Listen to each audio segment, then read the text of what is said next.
House Party.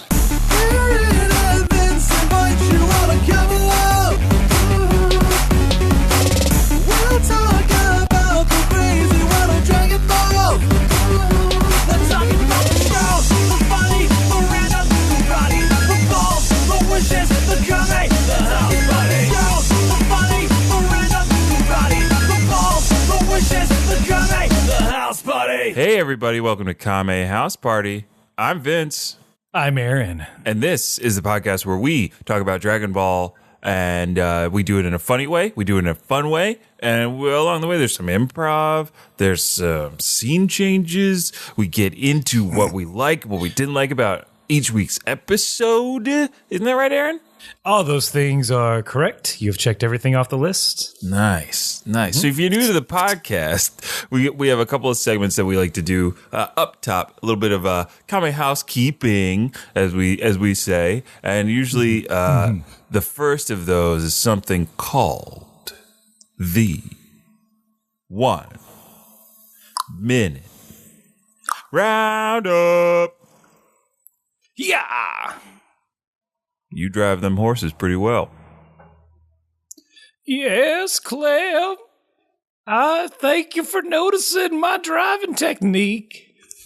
I'd just like to ask, where'd this come from? Before, you were as limp-armed as they came. You were like a wet noodle of incompetence. Okay. An unusually short scene. 1 minute roundup. The 1 minute roundup is always introed by a Western scene and concluded when one of us breaks and laughs. This time it was Aaron. I feel like it usually is me. I mean, no, I've lost it a couple of times. I just get high on my own supply in the sense of I know what I'm going to say. I know what I'm going to say next. Mm-hmm. And I break because of it, because I'm an asshole who laughs at his own jokes. Yes, new listeners, Aaron is an asshole. No, he's not. Hey, man. Aaron's sweet. He's a sweet, sweet boy. If you can't make yourself laugh, who can? Yeah. I mean, other people. That's little professions where people do that for you. Vince, what's 1 minute roundup? The 1 minute roundup is where Aaron has 1 minute to summarize everything that has happened in the 72 episodes of Dragon Ball that we have watched on this podcast for your listening pleasure. Also, so you don't have to go back and listen to every episode, because we know you got time commitments, you got other things to do. So we do this for you, the listener, so you don't have to go back and do all that stuff. Though we encourage it, because some of our old content, pretty good, pretty fun. It'll fill in a lot of the details that might get left out within this 1 minute roundup. Just saying. I dare say, doing the mental math quickly, we've nearly watched 24 hours of Dragon Ball. Oh my gosh. 24 hours? That's a lot of Dragon Ball. That's one news cycle of Dragon Ball. Dare I say no one else is doing what we're doing? No, I'm kidding. There are more people that watch more Dragon Ball than we do. But nobody's doing what Aaron's about to do, and that's summarize 72 episodes in 1 minute. Okay? And if you're like, if at the end, listener, you're like, I didn't understand hardly any of that, then you got to just, take a step back, go a couple episodes back, listen to those 1 minute roundups, or maybe don't play us at double speed. Yeah, do not. Huh? Don't you dare play us at double speed. 1.5 is my limit. Yeah, I don't listen to anything at 1.5 or 2 times speed. I take it as it's given. So I don't want to mess with the creators. I don't want to mess with what the creators did. Well, I think we both listen to Derail a lot. I think we're both fans of comedy podcasts in general. Mm-hmm. One of the reasons why we started this thing. But you can't listen to a comedy podcast at more than normal speed. No, because you lose all the timing on it. You do. You absolutely do. If you're gonna 2 times anything, do it on an audiobook, okay? Yeah. Do it on your Kaioken. Yeah, do it whatever. Do it. Yeah, Kaioken times 2. Got it. Don't do Kaioken times 1.5. I don't think Goku. Do it on your critical hits. Yeah. Oh gosh, you got to double it up on them critical hits. Yeah. Standard law. Standard law. All right, I'm ready. Enough stalling, Aaron. Dance for us. I'll stop making poignant remarks and I'll start making historical remarks about this fiction show. And I'll do it in 3, 2, 1.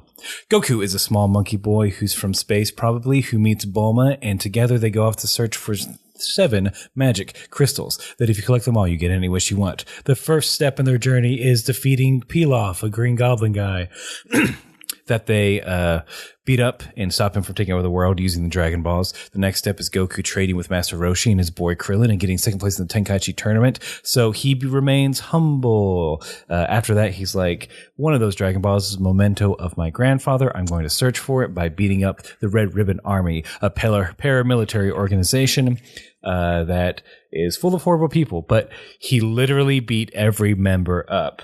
Now that all that's out of the way, there's one more Dragon Ball to find, and they need it to revive Upa, a little boy's father who got killed during the whole Red Ribbon Army thing. And to do that, they have to fight 5 fighters of Baba, who's a fortune teller, who will tell her where it is if they beat them all up, and they're on number 3.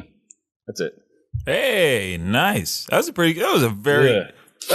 I have to say, Aaron, of all the roundups, that one was the most even keel. The most rounded up-y. I mean, you did a great job. You summarized it perfectly, and you kept a level head about it. You acted like you've been there before. I guess because you literally have. But I forget. It's been a while since we've done it in real time. It is. It has. Wink. So I was like, oh shit, the Baba stuff. I gotta push that in there. We were kind of deep into the pain in that one. Yeah. But you did a great job. Thank you. Again, if you were like, wait, I missed the setup for this Baba thing, like maybe, who is she and why? Then go back and listen to our previous episodes because we're about to jump right in to episode 73.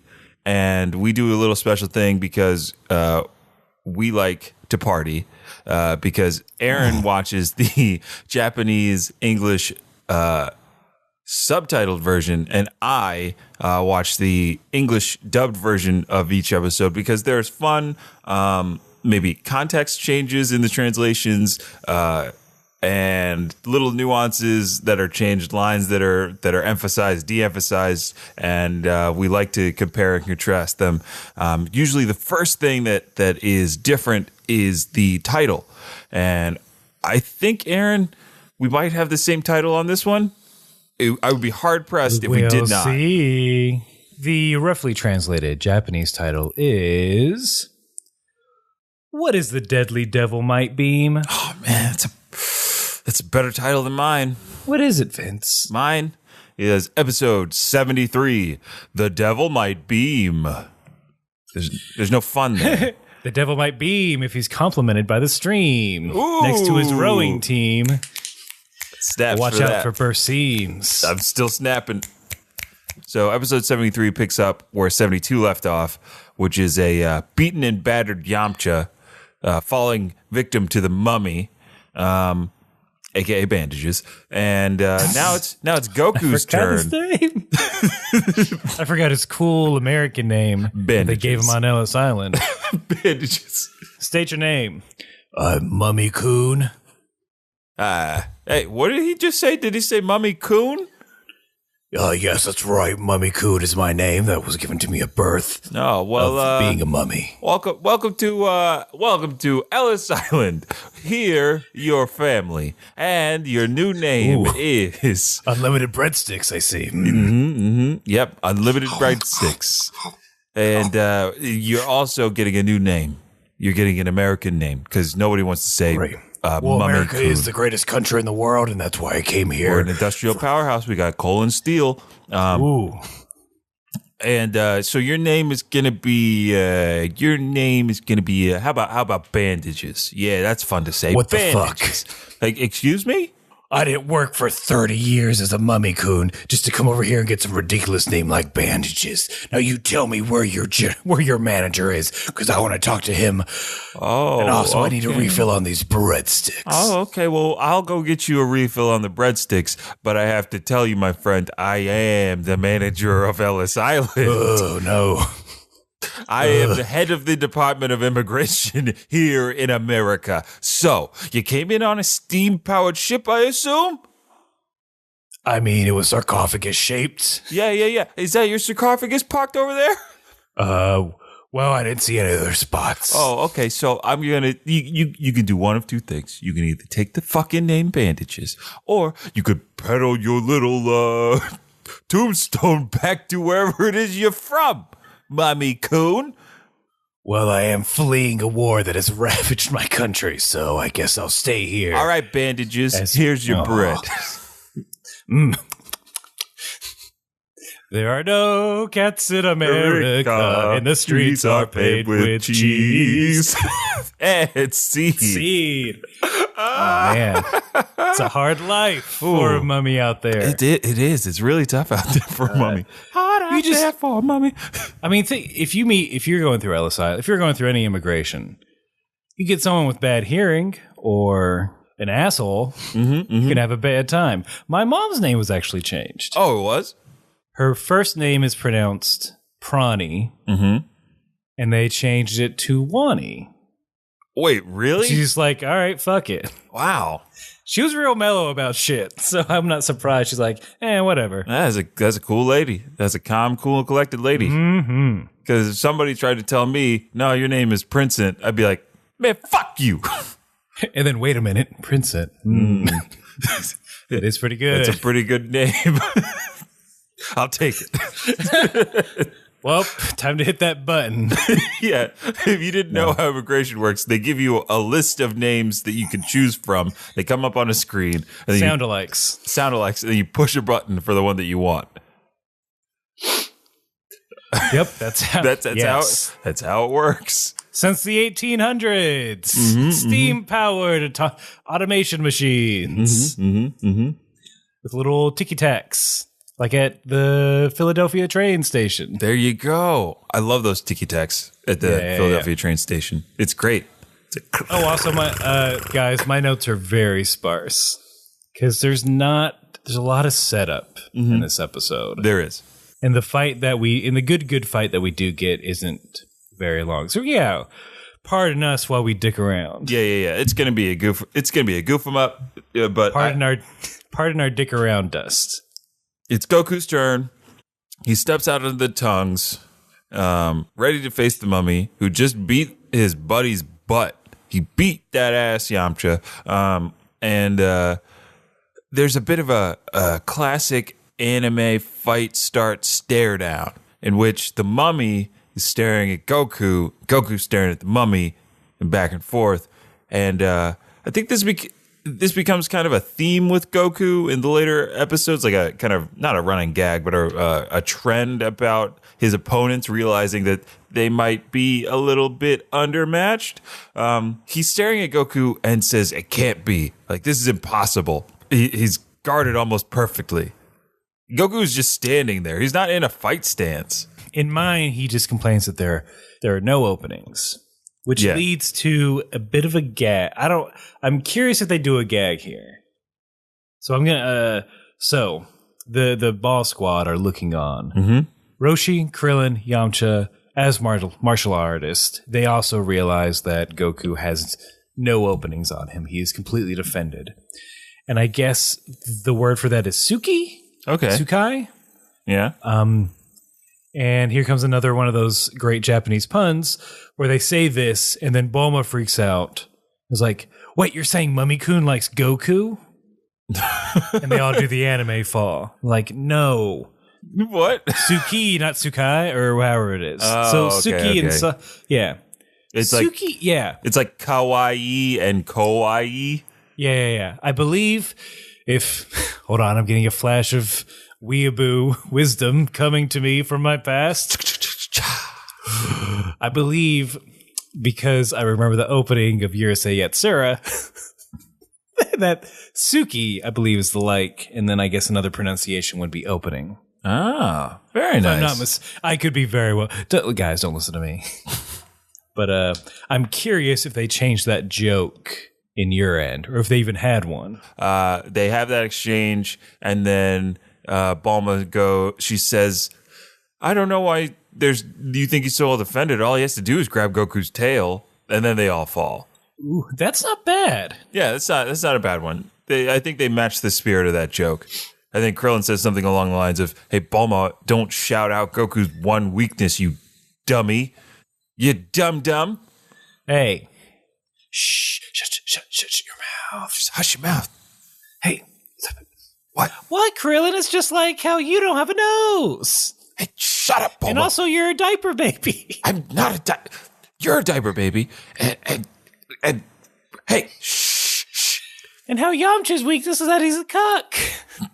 Bulma, stop telling everybody our weaknesses. And Roshi's weakness is, them titties. Bulma, I swear to God, stop it. Just stop it. We're all going to lose. I'm only Insta-storing this. Bulma. What's the big deal? Bulma, I I only have 2 million followers. What's the problem? Bulma, I told you I loved you earlier today.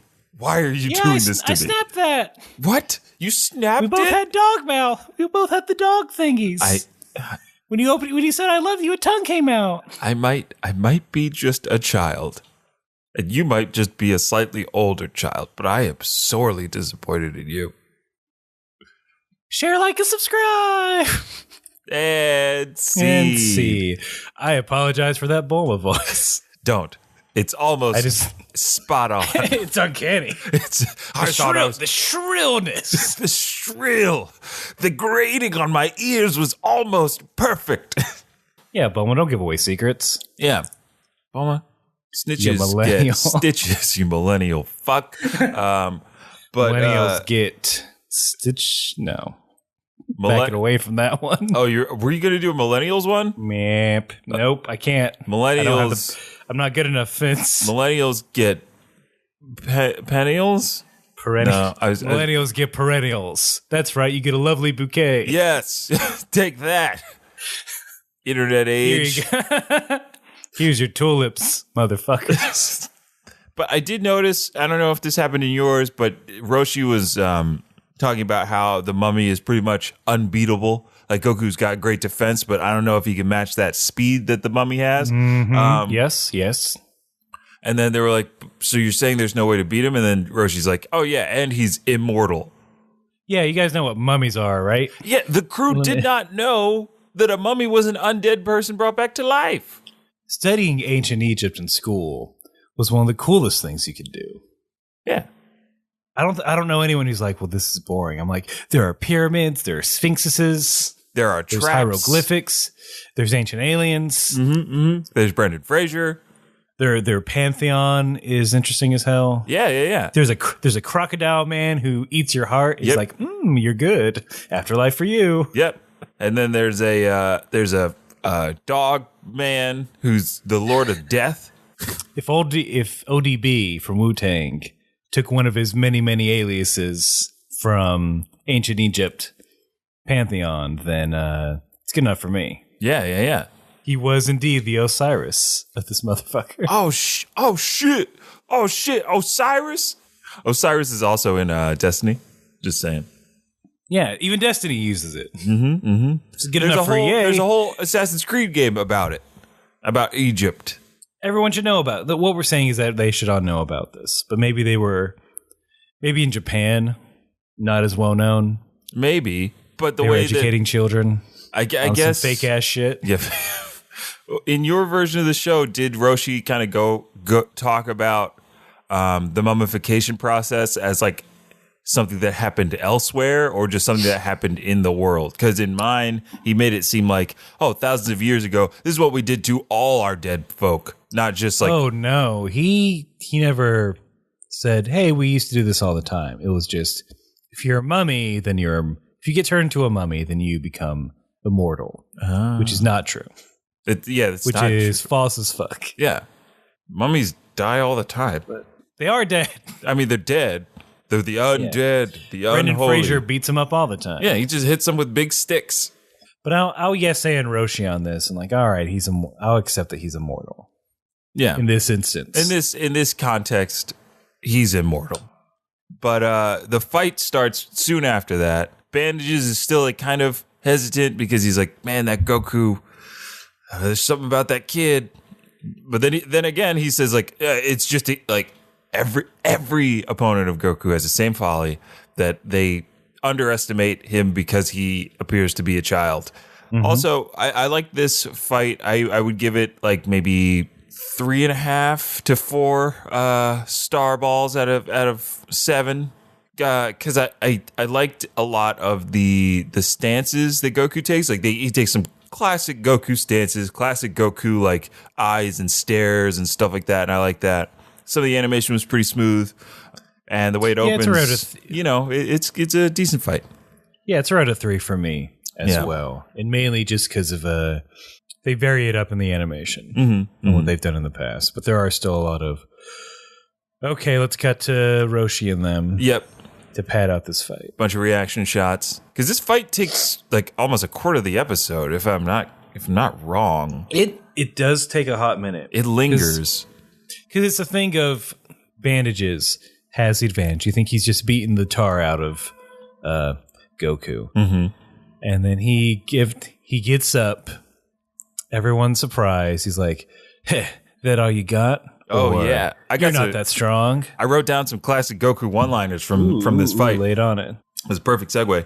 Right before the fight starts, Goku says, let's get this over with, unless you're scared. I was like, okay, Goku, yeah, that's okay. That's a good one. Unless you're tied up at the moment. After Goku gets... He drops the hat in the beginning of the fight. He stands up and says, oh, hey, thanks for the warm-up. I feel great. Ooh. And then in the middle of the fight, Goku kind of is dodging around the mummy, and he goes, this is fun. After this, let's play some hide and seek. Jeez. Goku just savaging out there. Just giving him the business. Well, not for long, because he gets bandaged up with mummy powers. Oh, boy. I mean, I don't know. This is a fun kind of... You guys know what tentacles in anime do. Oh, yeah. That's kind of what happens. Oh, yeah. Wait, why'd you say it like that? Oh, what? Huh? They fight Goku. Yeah. No, the bandages fight Goku. They wrap him up real tight. Everywhere, Vince. Yeah. Everywhere. Oh, is there a hot plate of food next to you? Is that why you're drooling? Yeah. I'm sorry. I was trying to cool off my my hot tea. Trying to cool off my. I don't like this game where we pretend that you like Goku getting wrapped up in a lascivious manner. Yeah, let's just get. This is all for comedic effect. Yeah. I am not into bondage in any way, shape, or form. It's just not my thing. If it's yours, I hope this episode was good for you. But yeah, Goku is wrapped up all good and tight. I also blame... Look, can I be honest? I blame Yamcha for Goku getting hit with this attack because he was paying attention until Yamcha said, Goku, get out of there! Don't let the bandages touch you! And Goku literally turns and goes, what? And then gets wrapped up. Huh? What was that? What did you say about not getting wrapped up in these bandages I'm currently staring at, Yamcha? Hold on, let me get wrapped up by these bandages, then we can talk. Yeah. Oh, damn it. This is what he warned me about. Oh, beans. Oh, beans. We get a little more knowledge from Roshi. Yeah. Where he explains that mummy bandages. Go on. I heard that mummy bandages are made from steel-like cloth. Yep. They did not change that. Stuck with it. They stuck with that explanation to why cloth. What powers do now? I need yes. Roshi. You got to explain. We more. We gotta know what powers mummies have and do not have in this universe because it is confusing. Yeah. We need that Venn diagram of DBZ world and our world for mummies. Well, and I was gonna ask, have you seen the Tom Cruise Mummy movie? No. Why? Does she have bandage powers? I'm wondering what the power situation was like, because I feel like the lore around Mummy, like there haven't been any mummy-like movies since like the Brendan Fraser ones. Yeah. And those mummies have like powers over beetles and can kind of move through sand in weird ways, but I don't remember any of them ever using bandages. Yeah. Like Jet Li, when he was the Emperor in the last Brendan Fraser mummy movie, could control all the elements, but no bandages. Fire, ice, bandages. Yes, steel bandages. Heed my call. Yeah. I feel like we're two execs and we're giving notes on a script like, what are mummy powers? Can you have a scene where someone explains it? How do we sell what a this? mummy can and can't do? Oh, I just don't believe a mummy would use its bandages to wrap someone else up when it needed to wrap themselves up. Yeah, why would I put my clothes on you to trap you? How about a sidekick for the mummy? How about a wisecracking scarab? Oh, perfect. You know, I always like a wisecracking anything in a film or TV show. So why not that? Galifianakis on it. Oh, he's good. He's been looking for a project. People like him. People like his voice, not his face. Yeah. Oh, that face. No, thank you. No. Ugh. I saw that movie he did with Robert Downey Jr. and boy, oh boy, was it hard to watch. I tried to watch Baskets, but it was just a little too out there for me. It doesn't hit the 4 quadrants. As executives, we need things to hit the 4 quadrants all the time. If it doesn't, we don't watch it. Look, and we don't make it. Capitalism rules. My favorite book, Twilight. Because it made all that money, baby. Oh, yeah. And my favorite book, Harry Potter. Because it made all that money, baby. Other favorite book, the Bible. Made all that money, baby. It made so much money. All that money. We don't have to license it. No, it's fair use. Yeah. Fair use. Fair use. Executives are signing off of this video conference, everybody. Peace. Peace. Anyway, get us a rewrite. Bye. And see. We would make 2 really fun executives. I don't know if we'd be good. No, but oh man, we boost morale, we drive that company culture up, and up. Good time would be had by all. I'm curious why mummies would be wrapped in steel bandages. To protect them? Does he have armor power? Yeah. Now I just want mummy heroes. But here's what I want. Here's what I see when I hear steel-like bandages. 1, armor. 2, transform your bandages into any weapon or tool you need. Yeah. Right before commercial, he's getting squeezed. He's just getting squeezed real hard by these steel-like bandages, and he can't escape. So much. I had to note so much to the point that his hair is sweating. Yeah, you noticed that too. Coming out. Well, they do a close-up of it. Yeah. How could I not? They Hitchcock it. It's the most important thing in that scene because it's real big. The fact that he's sweating. Yeah. And he's being pressured to just give up. Yeah. Everybody's getting like, those juice. Yeah. Just give up, Goku. Everybody's just telling him to give up. Upa doesn't even want his dad back that much. That is true. Everyone is saying, fuck it. It's like, we don't need that Dragon Ball that bad. I also wanted to call out, because Goku gets some good lines. Baba and Bandages also have some good lines right before the break. I think Baba says something like, all right, I guess we're ready to wrap things up here. And of course, Bandages, after wrapping Goku up, he goes, hey, like, white is in, my friend. Basically, like, he's like, from where I'm standing, you look great. Bandages. Yeah, Bandages is like, white is in, my friend. From where I'm standing, you have a nice change of wardrobe. I was like, all right. White is very in this season. Everyone's thinking white. So is this why you decided to go with this look for your 3rd runway show? You went with this. You wrapped her in toilet paper, Mr. Bandages. I'm really changing the medium up and what fashion actually means. Okay. It's not just toilet paper. It's paper towels. It's glue. It's anything white. White is the best color. We all know this. Well, mummies have known it for thousands of years. When I ruled for a time, I made sure everyone wore white. I want to bring that to the modern world, Tim Gunn. Well, all I wanted to say was that I think that this is a very, very, very much a make it work moment. You've made it work for this avant-garde challenge in which we give you paper products to make a full-length floral gown. And by gosh, you've done that. You're moving on to the next round. Yes. Mr. Bandages. All right, here's my Klum. Hello. Wait, what? End scene. End scene. Why is Heidi Klum just Bjork? Huh? Riding like a unicorn. Because they're taking Project Runway to new heights. They got a bigger budget, so Heidi Klum is doing lots of fun entrances and exits on this show now. Heidi Klum descends from the ceiling on a zip line. Aaron, and then glitter shoots out. I've watched more Project Runway than I thought I would have ever done in my lifetime.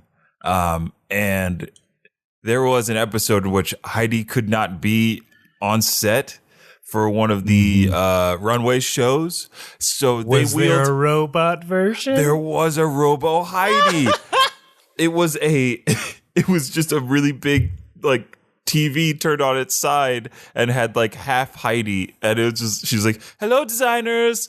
I'm clearly not there right now. I have to be somewhere for a shoot. Blah blah blah." And I was like, "Oh my!" Me and my husband Seal have to go to our weird 20-hour sex parties.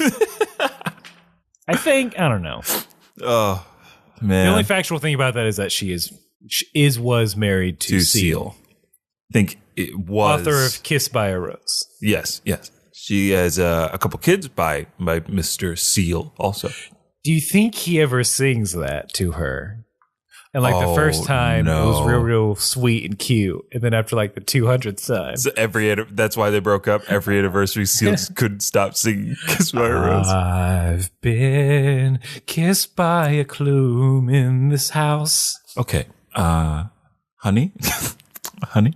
I've asked you. If I should fall. I've asked you. There is so much a man can tell you, so much he can say. Okay, I know what I have to do. You remain the Klum on the Seal side of me. Hey, Seal, I want to know if you'll ever stop singing this fucking tune, 'cause I'm done. I'm fucking done. I want to go. I'm taking the kids. We're going to court, 'cause I need a divorce right now. Baby, don't you know I'll never sign those papers for divorce? Ooh, I need you in my life and I can't help but sing my hit song. The song built this house. The song paid for your clothes, don't you know? Oh, okay. No, it didn't. I'm a model, very successful, so this clothes is all mine and these kids are mine too, 'cause you're never here. You're just in the studio singing this song over and over again. So I have rights and I have lawyers and we're suing the fuck out of you. I guess I'll go away. You're right. I should stop living in the past. All right, fine. Get out. Happy anniversary. Happy anniversary. Same time next year. Oh my gosh. Seed. Ooh. Oh. There are rare moments in Kame House Party. Like any other podcast where you have loose notes and it's an open-end conversation. This is not always great. This is going places. But sometimes. That's why you got to listen every week. You got to listen every week. You got to, because you never know when this will happen again. Because Aaron, I think we just wrote a song for a Seal Klum musical. Everything it's the same song. It's just "Kissed by a Rose." It's "Kissed by a Rose," just different lyrics in every time. It's 2 hours of "Kissed by a Rose," which I'm kind of fine with. This is genius. TM. If you don't think "Kissed by a Rose" is one of the greatest love ballads, at least of the 90s, then I don't know if you should be listening to this podcast. At least in the 90s, that song is timeless. Period. Don't you notice how we knew the melody? Yeah. We knew the melody, some of the lyrics well enough that we could have a conversation in it. What other song can you do that to? Yeah. Huh? What other ballad can you do that to? I will accept comments on other ballads that we could do that to. Yeah. But tell us other ballads. yeah, we want to know other ballads in the same vein as Kiss by a Rose. So, Goku, having said all this. Yes, of course. At the end of the commercial, Goku jumps off. He's like, fuck it, and jumps off the ledge as he's wrapped up. This is a true fact. Yes? Yeah. Okay. True fact. I got scared. He jumps off. Everybody's like, I don't. Did you get the sense from the onlookers that they thought Goku was going to kill himself? Yeah, everyone's like, what? Did he just give up? Like they're all like like I never thought Goku would. How could he? He's really going to. No. And then he stops right before he hits stinky, smelly acid. I don't know if I was distracted or if they didn't quite show everything. What I've gathered from what I saw in other people's comments on it in the show. Yep. Not like comments on Funimation. I know he unraveled himself a little bit by falling down into the pit. Yep. And that some of it burnt off. But I feel like most of it was just him jumping around. And that was why he was able to unravel everything. Oh, okay. I see what you mean. I think what we miss is like some of that, because when he does fall, he goes out of frame. Like he goes out of frame for a minute, and you see like a kind of a cloud of steam. So I think that was just him. That was the loosening and the burning all happening at once. And then he does jump around a bunch to get the rest off. I think it's just the acid has weakened the steel bandages in a way that allowed him to just use his Goku-like strength to bust out. Also, Wrap himself. As a known Dragon Ball conspiracy theorist, I'd like to say acid don't melt steel bandages. Get ready for our 40-minute YouTube video about the subject where no one talks. It's all text. All text. It would have been a lot easier if we just wrote a blog about it. No. It's all text, and most of it it's mostly a PowerPoint presentation. Silent. Yeah, with that music. And that's it. Constantly. Okay, and we just repeat Goku slinking down into the pit over and over again. Sometimes in black and white, sometimes in slow motion. Sometimes we animate arrows pointing to steam clouds, and the fact that the acid only burns at 600 Kelvin, where steel bandages melt at 750 Kelvin. So it's impossible for the acid to melt steel bandages. We keep playing that clip of Roshi who just says that, oh, it's like steel. Like steel. Like steel. And Bulma saying, his tail is weak. His tail is weak. What's his tail wrapped up in all this? I don't remember. I guess so. But it must not have been squeezing tight enough to damage his tail. How sensitive do you think that tail is? That tail's pretty sensitive. Dick sensitive? Huh? No what sensitive? Did you say? Dick sensitive. Oh, yeah. It's. Look, if I can get vulgar for a second. It's dick sensitive. It's dick sensitive. A slight breeze. Mm. An awkward. Someone that stares kind of at dick it. sensitive. Yeah, that's what I mean. Oh. No, it's not that dick sensitive. It's old man dick sensitive. I can't imagine that. That'd be a world where your tail that's just hanging out. Oh yeah, is that sensitive? You're just going about your days, and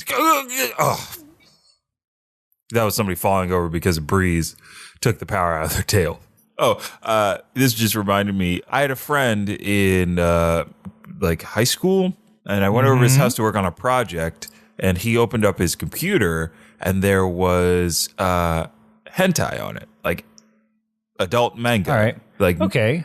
And I was like, whoa, how is this on your computer like this? Like, why are you allowed to, like, are you allowed to do this? Where are these websites, man? Give them up. Oh, you act like I didn't find them websites? I found them websites. But give me those URLs. But I was so astonished that it was just open on his computer at home. And he goes, oh, my parents are cool with it. They say as long as it's not real people, then it's not wrong. I mean, it's not wrong. I mean, none of it is wrong, but like they had a problem with him watching like pornography, but not reading hentai. It's just those two are very, very close together in terms of inappropriateness for a child. Those are way weird. What my concern is, you gotta have some shame on it. You gotta have some shame on it. You can't just you can't teach a kid to not have some shame about it. Yeah. Hey man, just have it up whenever. I'm like, no. There are other people in the world. Yeah. That's for sometimes. Yeah, it's for sometimes. That's a sometimes thing. That's not a my friend's coming over thing. Yeah. I mean, maybe it is a friend coming over thing. Look, I was. I don't know what honeypot you were falling into. No. Not a honeypot situation. We were working on a group project, and like I didn't have a problem with it because like I've seen titties, hand drawn titties. I was like, oh my god. You could draw titties like this? Wait a minute. I need to become an art major so I could draw titties like this. Oh, so, fuck. I want to joke, but I know there are people who make a good, decent living off of drawing them titties. Yeah. And good on, like, hey, man, follow that bliss. Dude. I mean, there's nothing wrong with making $1 off some hand-drawn art. You know what I'm saying? If somebody finds it vulgar, that's fine. There's another like 80 people that are going to pay for it. Like, fuck it, make your nut. I don't care. And yeah, dude. Hey, you're making a nut by helping people bust a nut. I'm sure those people don't break out the Cintiq at Thanksgiving dinner, you know? Yeah. They're not like, hey, look what I'm working on. Susan, how's work going? How's your little art project? Oh, Grandpa, it's a bit more than a little art project. I'm able to make a living off of it now. And what off art? Let me see. Oh, yeah, Grandpa, you don't need to. You don't need to. Give me back to everyone at the VFW. Give me back my iPad, Grandpa. Give me back my iPad. Wait, you can draw boobs, Grandpa. Wait, no one told me. I always had to sneak in and take a peek at your grandmother. Why did you have to sneak in, Grandpa? You lived in the same house. Times were different back then. Vince, what are we doing? Oh, we're fucking crushing it right now. That's what we're fucking doing. I'm going to NC that. Yeah, we got to NC that one. Oh. Look, Grandpa, not postscript. Grandpa's very proud of his titty drawing granddaughter. Yeah. Of course. Yeah. She's able to afford an iPad Pro 12-inch. She can do whatever she wants. Maybe I'll take an art class. Go for it, Roshi, Granddad. take an art class. Yeah. Oh man, that could solve a lot of Roshi's problems. He wouldn't spend so much on VHSs, and he wouldn't have to kidnap women. I don't know if it would solve problems. It might exacerbate them. Is that enabling? I don't know if that's enabling or if that's like a weird form of like immersive therapy. Give a man a fish he eats for a day. Teach a man to draw boobs.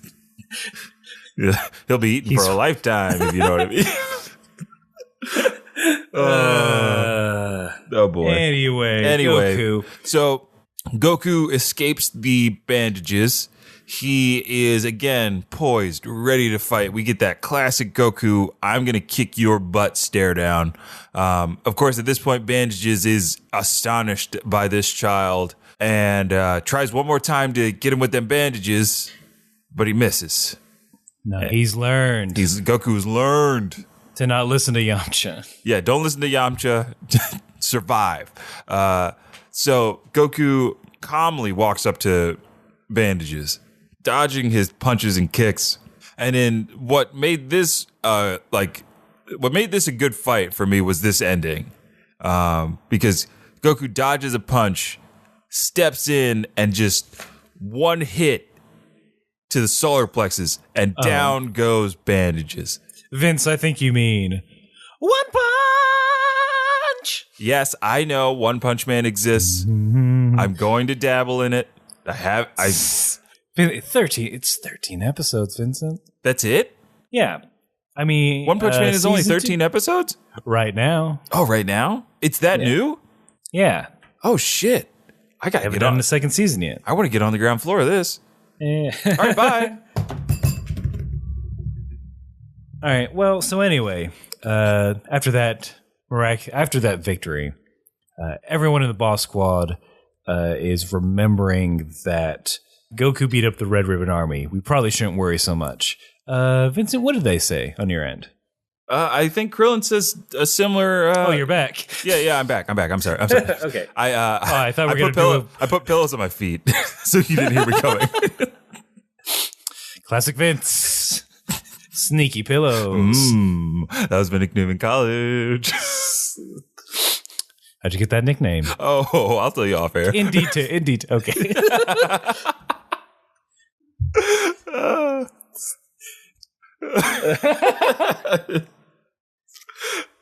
He would steal pillows from everyone else. That's I would steal. I am. Grossos. I'm a hoarder for pillows. For comfort. I'm a hoarder for comfort. 800 thread count. Goose down pillow. Memory foam.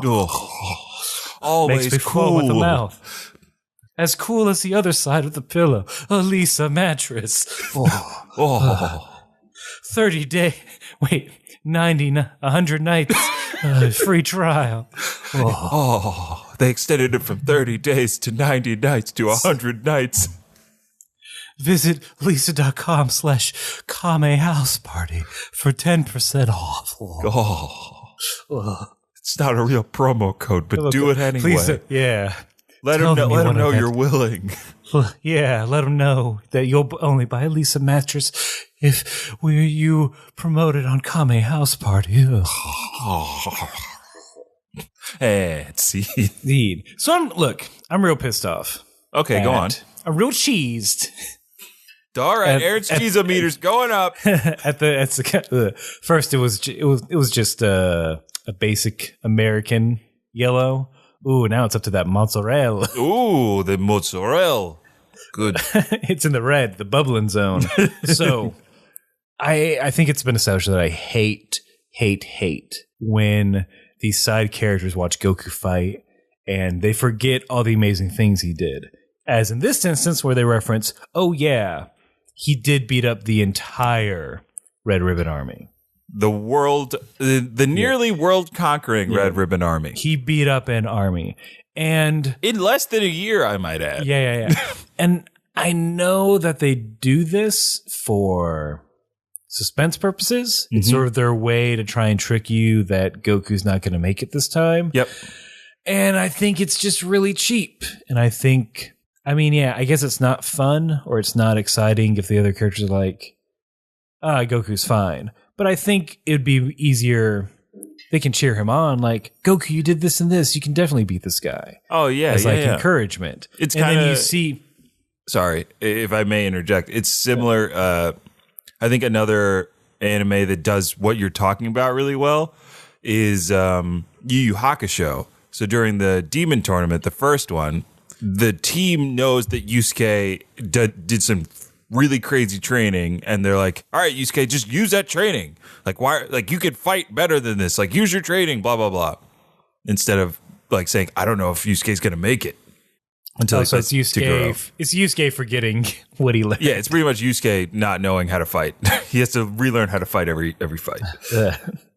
He's got fighting memento disease. Fighting memento disease. He's got to tattoo it on himself. Yep. Punch. Up, down, left, right. Kick. Rolls it up further. Beat opponent. What does this mean? Who did this to me?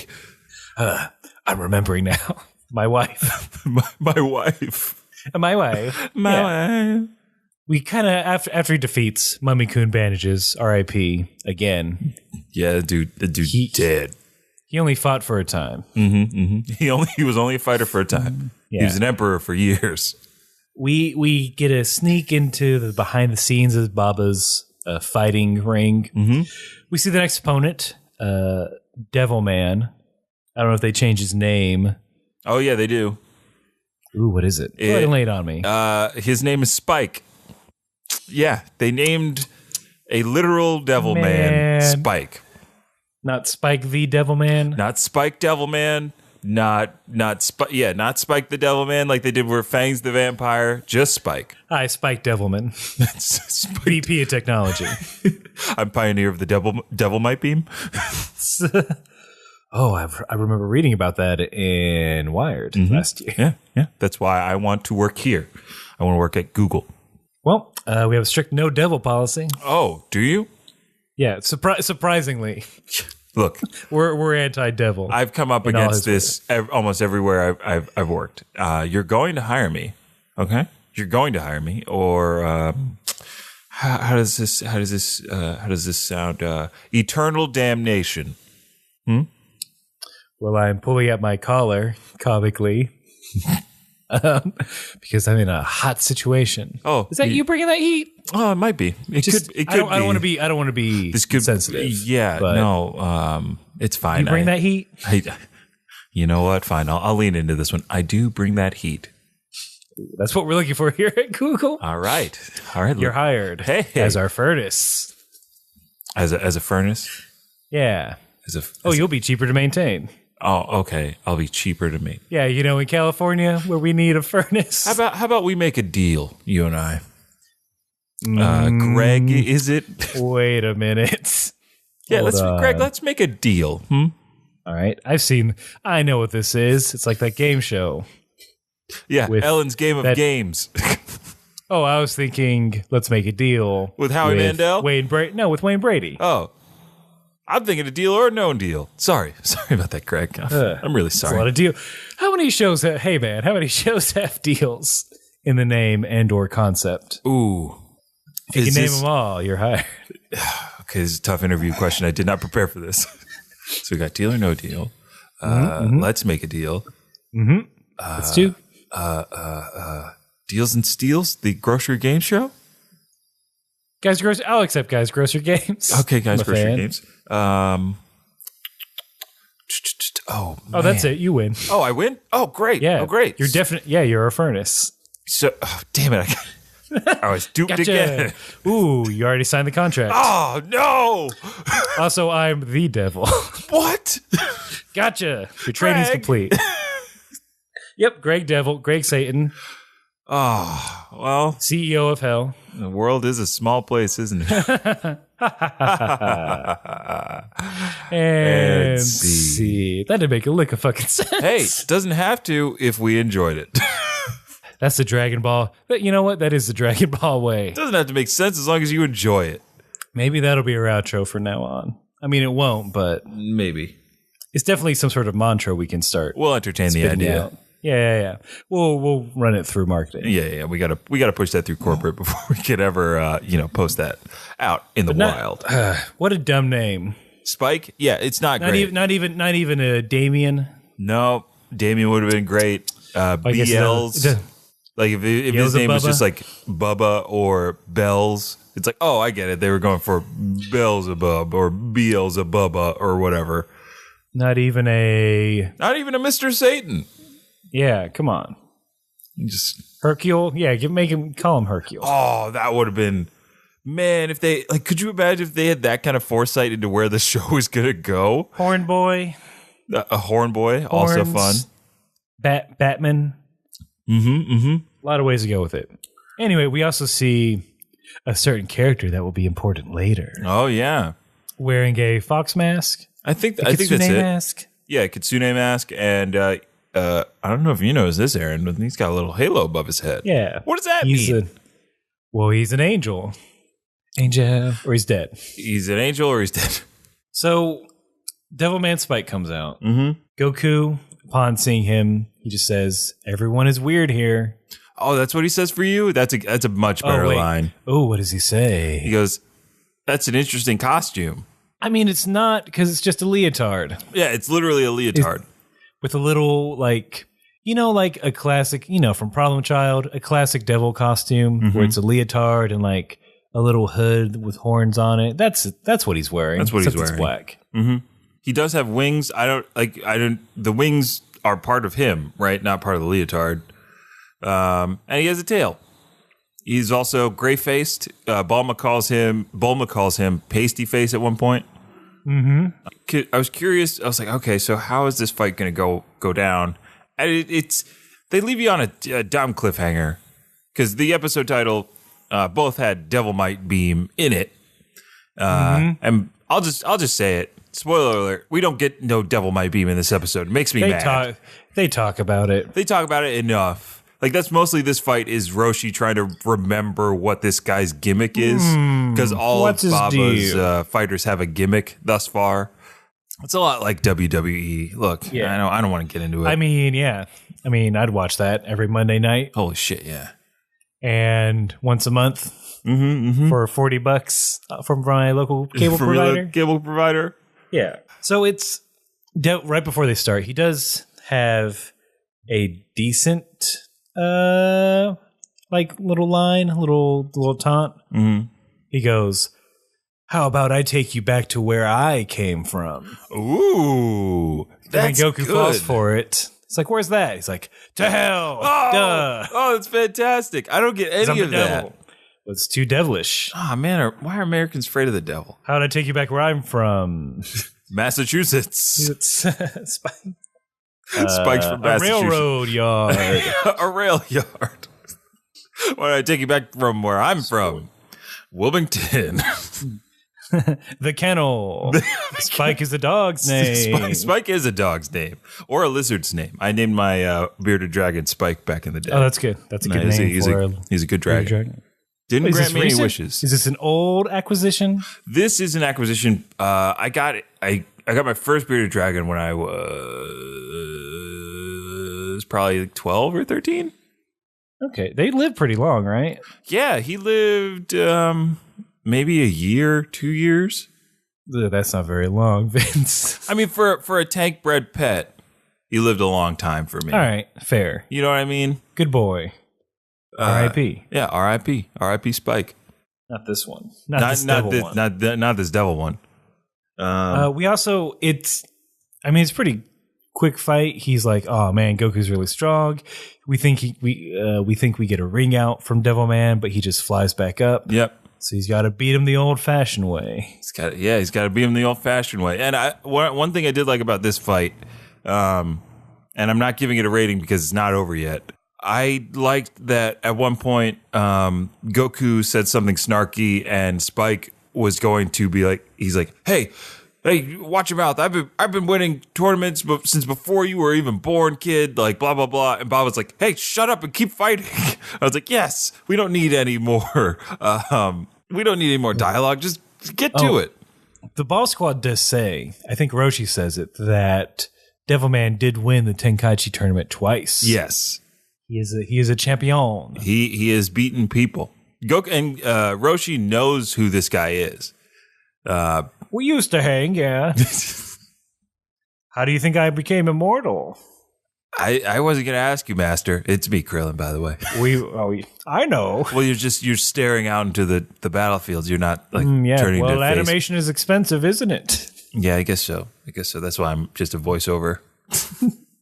But I'm remembering you. But Master, this is a conversation we had before. But keep going, memory. But Master, what was this guy like when you first met him? Well, let me have another memory. Hey, Devilman, it's Cool Hair Roshi. What up? Oh. I need to be immortal and quick. Oh, you want to be immortal, huh, Rosh? Well, fuck yeah. I also cuss when I'm young. Well, I don't hate that. Because I am a devil person. But I mean, maybe I won't cuss as much when I get older, but fuck that noise. I'll never get old. Word. So you want to be immortal, huh? Shit, yes. All right. I could do that for you real quick. How about this? Boom. You're immortal. Ooh. Oh, I'm going to put this fucking gun to my head. See? Oh, dope. Nothing happened. But now you have an uncontrollable libido. Huh? Ugh. Oh, my fucking dick's getting fucking hard. Yeah, and the only way Shit. you'll ever be able to cure it is if you keep hanging out with pretty ladies. Good luck with that. Wait, that doesn't sound bad. There's like a bunch over there. Hey, what up? I'm Roshi. Ah, ew! What the fuck y'all doing? Smack Oh no! him! Smack his head! Wait, why are they smacking my bald head? Let me get this mirror that I always carry with me because I'm fucking cool. Oh, Roshi, no, did I'm I old. mention your libido took your hair? Oh no, I'm aging and I'm bald. No, Devil Man, I hope my apprentice beats the shit out of you one day. I'll see. That'll happen in, 500 years? I don't care. Just enjoy All right, being immortal. I'll see you later. I mean, that's cool too. I gotta go to the Anyway. Tenkaichi tournament. The first one. Oh shit, I forgot to sign up. I was too busy. I'm going to unveil an attack. It's called the blah blah blah meme. I wonder what that attack is. Anyway. Master, you were mumbling. Oh, I was?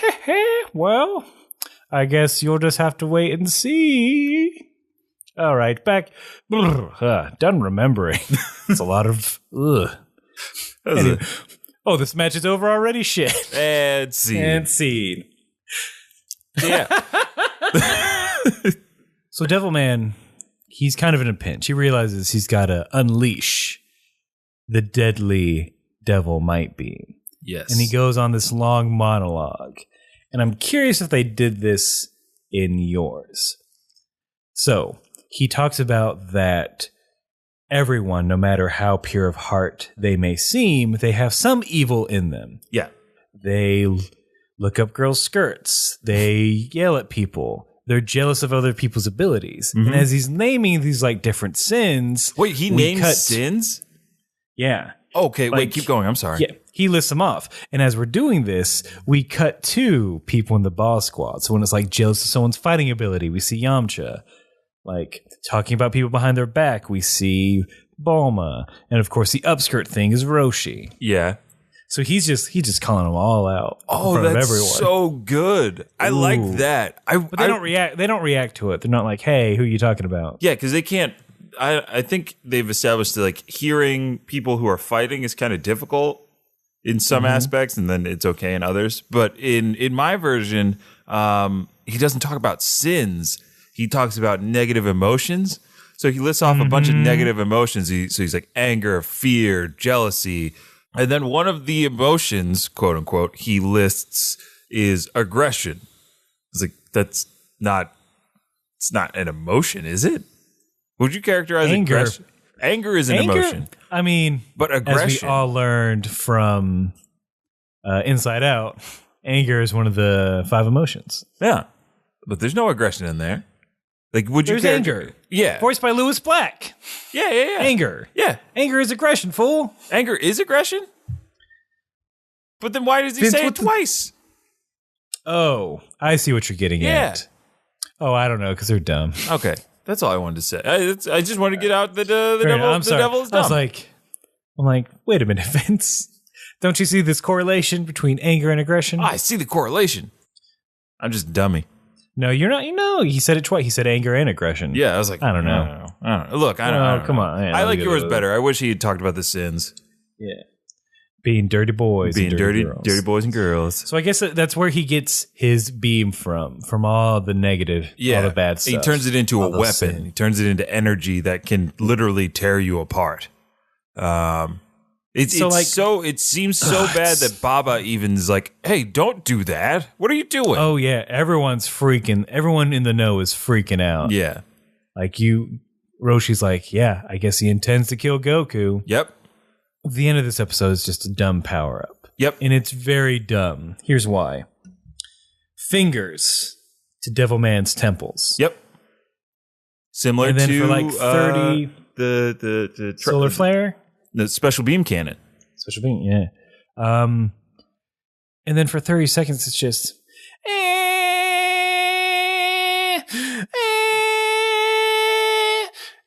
like almost exactly like that, where he's just making a whining noise with his mouth. Yay or nay? Nay. I get music over that whole section. I think I know what you're talking about. Because it does like a bunch of weird like zoom ins. Yeah, they're like these weird pans. Yeah, weird pans that get closer and closer.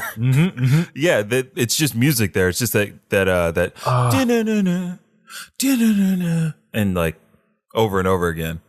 I was pretty much. Nope, he does the most annoying sound in the world from Dumb and Dumber. I give up. Goku surrenders. Yeah, if you were Goku facing that annoying thing, like maybe that's the Devilmite beam. It's just him being a fucking annoying asshole. Oh, I know it's not, but I really hope it is. It's just him. It's just him doing that. I did learn recently that humans are very adaptable. We can adapt to almost any situation or living condition. The one thing we can't adapt to is noise. Mm-hmm. We will always, like, that's why in a hostage situation or some sort of siege, they'll just play a song over and over again. Yeah, because it'll literally drive you insane. Yeah. I mean, that's a tactic that some businesses here in New York take. If they play music outside, they play the same song over and over and over and over again to keep people from like camping out in front of their building and stuff like that. Yeah.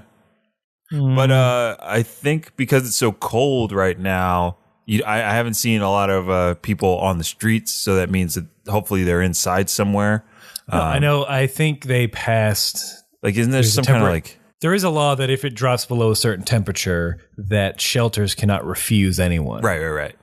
There we go. It's gonna, to bring it back. Yeah, sorry. Stay safe. Look, stay safe out there. Yeah, be safe. Safe. Yeah. Don't play shitty music over and over again. Yeah, please don't. Or any music over and over again. So the final insult for this episode is the narrator.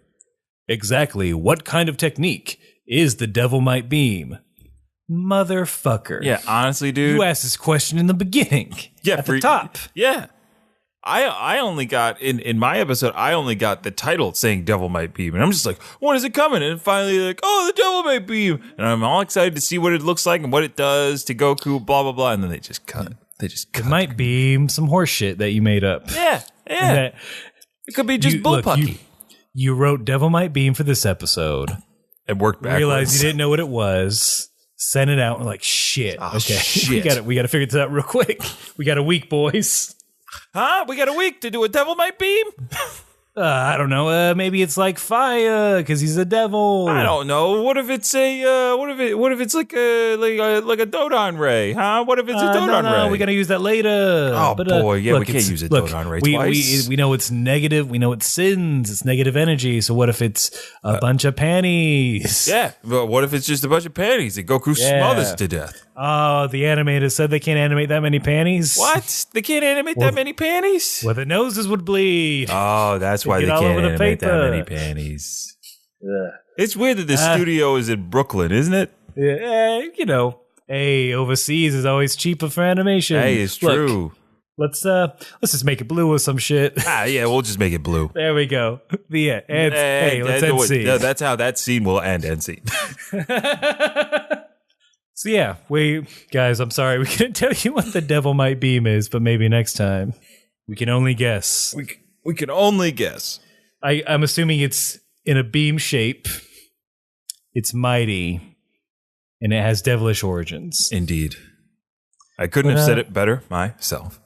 If you have theories, no spoilers though, you can write to us at kamehousepartypod@gmail.com. We're on Twitter, Instagram, Facebook. You can contact us always there.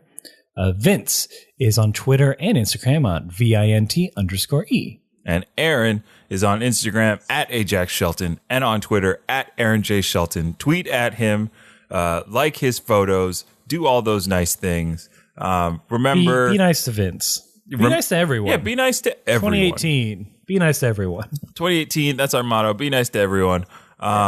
Remember that it's a new year. People are trying out new podcasts. If you have friends that are trying out new podcasts, please send them our way. Yeah. That popular New Year's resolution of, I'm going to listen to more podcasts. Help them out.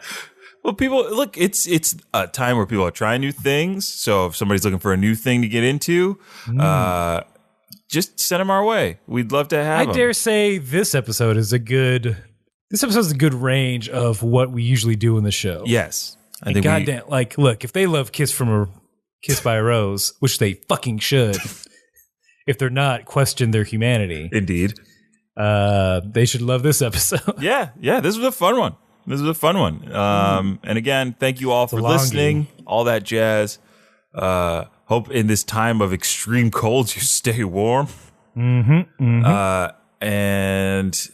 do we have anything else? Any other Kame House Party housekeeping? Just what we always do. You know what that is. Keep fighting. Kiss from a rose on. Kame House Party.